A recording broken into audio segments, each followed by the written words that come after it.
ये है system iota PCU 548 touch screen.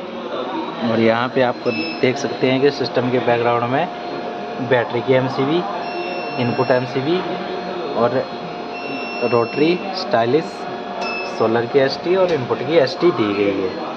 तो सबसे पहले सिस्टम को ऑन करने के लिए आपको क्या करना है कि सॉफ्ट स्टार्ट बटन प्रेस करना है और साथ में बैटरी की MCB को ऑन करना है, जिससे हमारा सिस्टम पावर अप हो जाएगा, ऑन हो जाएगा। ठीक है, तो जैसे ही ऑन हो जाएगा तो सबसे पहले आपको टच स्क्रीन यूज़ करने के लिए आपको यहाँ पे स्टाइलिश की ज़रूरत पड़ेगी। तो यहाँ पे स्टाइलिश का दिया गया है कि स्टाइलिश पे हमारा कहाँ है।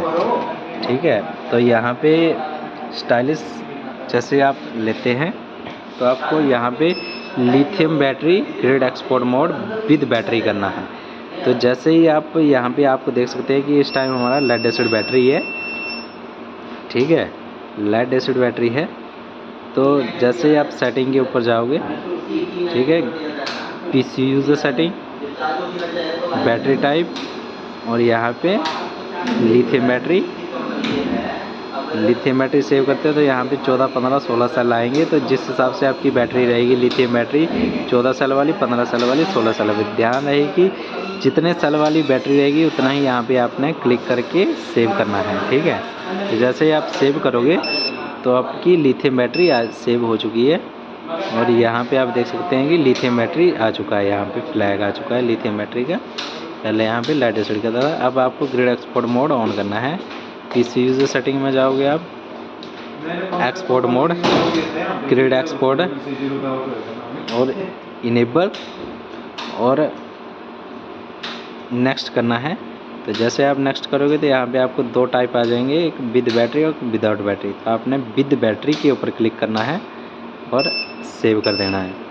जैसे आप सेव करोगे तो आपको ग्रिड एक्सपोर्ट मोड ऑन हो जाएगा लिथियम बैटरी के साथ। तो सबसे पहले आपको इन्वर्टर ऑन करना है और आपको मेंस देनी है। मान लीजिए आपके पास मेंस ही अवेलेबल है, तो क्या होगा कि जैसे ही आप मेंस देते हैं तो हमारा बैटरी को चार्ज करने लगे बड़ी मेंस और शिफ्ट हो जाएगा, लोड भी मेंस से चलेगा।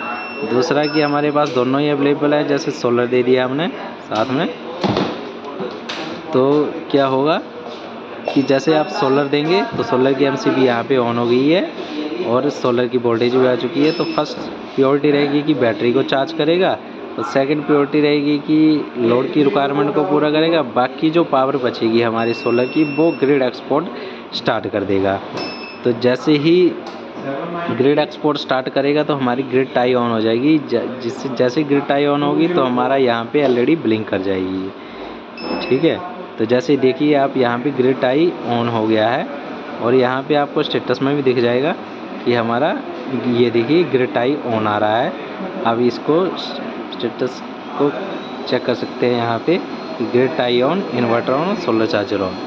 एग्जिट करके आप होम विंडो के ऊपर आ सकते हैं। अब आप देख सकते हैं कि हमारी सोलर की पावर को पूरा एक्सपोर्ट करने स्टार्ट कर दिया है इसने। तो हमारा ग्रिड एक्सपोर्ट विंडो का ये है पर्पस है कि हमारे सबसे पहले बिजली इलेक्ट्रिसिटी को सेव करेगा, दूसरा कि बिल को रिड्यूस करेगा, नंबर 3 की सोलर की पावर को ये पूरा एक्सपोर्ट कर देगा। पहले ये बैटरी को चार्ज करेगा, बैटरी को चार्ज करके जब बैटरी फुल हो जाएगी तो ये लोड की रिक्वायरमेंट को पूरा करेगा। अगर लोड में कुछ चला है तो लोड चलता रहेगा और बाकी की जो पावर है वो सोलर से एक्सपोर्ट होती रहेगी। और आप यहाँ पे देख भी सकते हैं कि कितना एक्सपोर्ट हो रहा है अभी प्रेजेंट टाइम में।